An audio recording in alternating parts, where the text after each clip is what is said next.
Hi guys! Magandang gabi!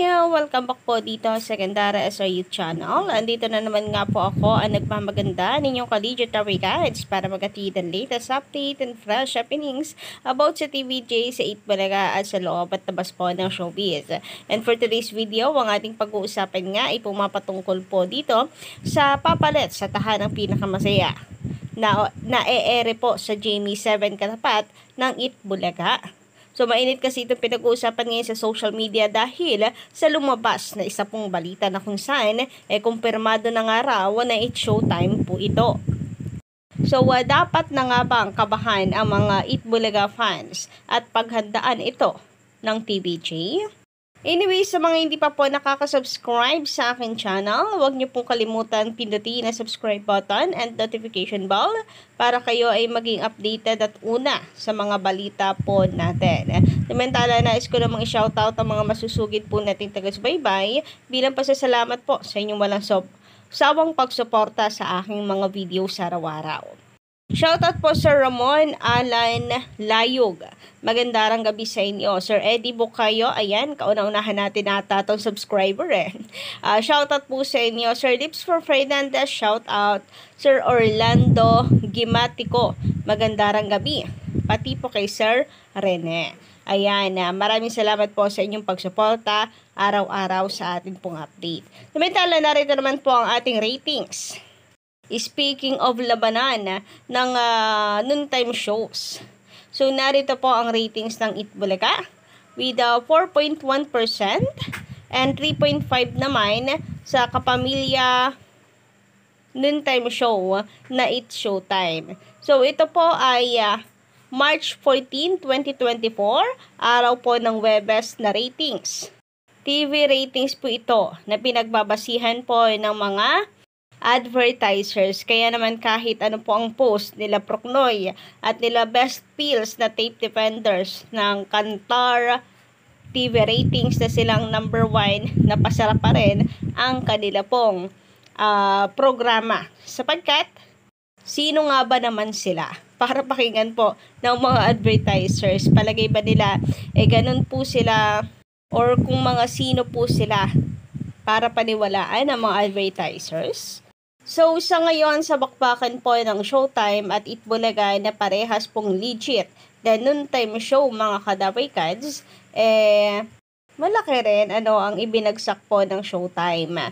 Lalo na after po ng March 4, mga kadabay-kads.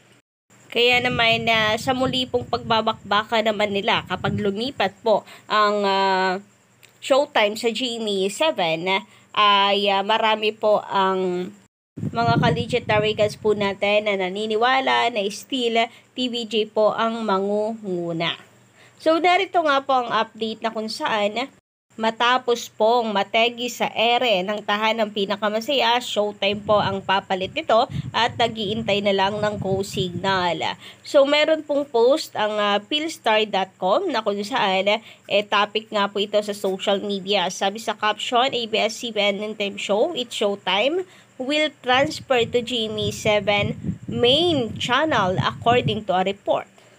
So, it's showtime to replace tahanang pinakamasaya as GMA's noontime show. Ang kanila pong headline sa balita pong ito. So, basahin nga po natin ang nilalaman. ABS-CBN noontime show, It's Showtime, will transfer to Jamie 7 main channel according to a report. According to Filipino Star Ngayon's El Guerrero, ABS-CBN and GMA are just finalizing details before they announce the big news. So, eto nga po ata yung chika ni Ogie Diaz na nag-aantay na lang ang management ng Showtime kung kailan sila lilipat at saan lilipat. It's Showtime moved to GTV last July after it declined TV5's offer to move the show to a delayed telecast at 4:30 p.m. to give way to the new show to be hosted by former Itbulaga mainstays Tito Soto, Vic Soto, and Joey De Leon. Bakit may performer? Sila pa rin naman Currently, GMA 7 airs Filipino movies in the noontime slot vacated by Tape Inc.'s Tahanang Pinakamasaya. So, patungkol nga dito sa movie hits, bakit tinala silang mag-movie, no? Ang Jamie 7, mataas naman ang kanilang ratings. Kasi naman, alam niyo naman ang diskarte nila.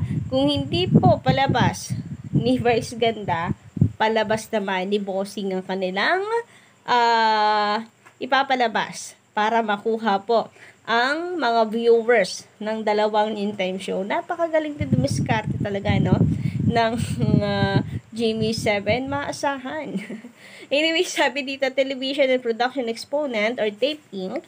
officially announced recently that Tahanang Pinakamasaya will go off air. It is with a heavy heart that we inform our televiewers that our in-time show Tahanang Pinakamasaya on Kapuso Network Jamie 7 will no longer be on air effective March 8, 2024. Tape Inc. said in a statement.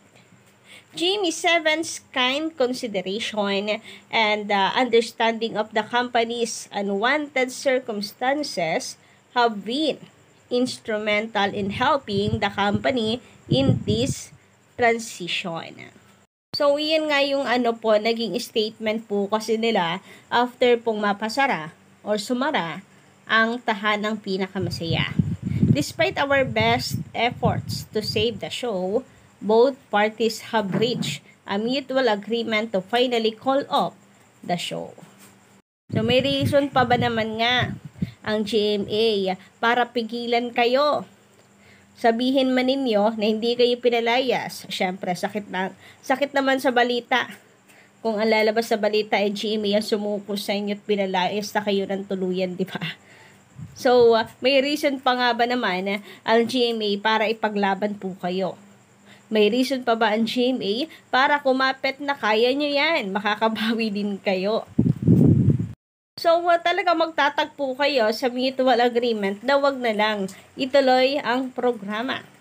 Samantala, narito naman ang ilan pong komento ng netizens. So, boom! Siguradong napapaisip at matitrigger ang Itbulaga or TVJ. Grabe! Mukhang hindi naman, parang kayo lang po nag-iisip niyan. Charis! Anyway, hindi ko tatanggalin ang agam-agam na ito, Kadaway Kads. Ngunit ito po ay para sa ikabubuti ng programa, para sa mas ikagaganda po ng programa naman. So, hindi naman po sila kagaya ng Tape Inc. na diskarte, na panay po ang gamit ng gimmick, panay ang kopya, para sila yung mapag-usapan. So, ang TVJ, nakafocus po sila sa pagpapaganda ng kanilang programa and nothing wrong with that. So, kung para sa inyo, trigger move ito, magiging trigger move ito ng TVJ, you are all wrong. Sapagkat napakatagal na po na magkalaban ang Showtime at ang Itbulaga. Hindi lang po ngayon yan mangyayari. And Itbulaga and TVJ always prove that they are the king of noontime show. Samantala mula naman sa mga commenters and subscriber po natin na comment. So, mula kay Kido Bukid, yan. Matagal na rin po natin subscriber yan. Medyo madalang lang din talaga mag-comment. But anyway, shoutout at maraming salamat po sa inyo. Ang galing mag-manage ni Jan at ni Bullet, di ba?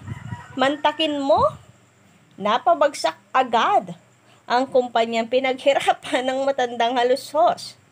Ang galing na idea. Ang galing na idea ng mga magkakapatid na halusos. Akala ko naman kampanya ng TVJ. Anyway, grabe nga din after po ng ilang taon, 4 na dekada, nung ipamamana na ang kumpanya, biglang bagsak po naman agad-agad. Anyway, sabi nila, hindi pa naman ito ang katapusan. And magpuproduce pa rin naman daw ang Tape Inc. Pero sa ngayon, hindi po mawawala po sa isipan ng mga tao na yung haligi, pinaghirapan, at talaga rin naman pong bumuhay sa kumpanya nila ng Tape Inc. Kadaway Kads, nawala na sa kanila. And sa paningin ng mga tao, ito ay dahil sa pagpasok ng mga bagong namamahala sa kumpanya. Ang mga anak, ni Romeo Halosos. Samantala, sabi naman ng XRJ, magandang gabi. Tape Inc. will be remembered as the producer who tried to steal someone's establishment. Di ba nila alam, mas maraming nabubulsa ang producer pag maraming ads pumapasok? Pagpatok ang show? Well, yun po talagang hirap no sa mga kapitalista. Hindi naman sila naghirap. Alam niyo yun, kapitalista lang sila pero mas lamang, di ba, ang kabig. As always naman pong gano'n, wala pong bago. Well guys, kayo po na po ang inyong masasabi hinggil sa update po natin ngayong gabi nito. Pa-comment lang po dyan sa baba. Malay nyo sa sunod, yan na po ang ating mabasang komento. Anyway, hanggang dito lang muna ang ating update. Para po sa gabing ito, don't forget to click the subscribe button and the notification bell para maging updated po kayo at una sa mga balita.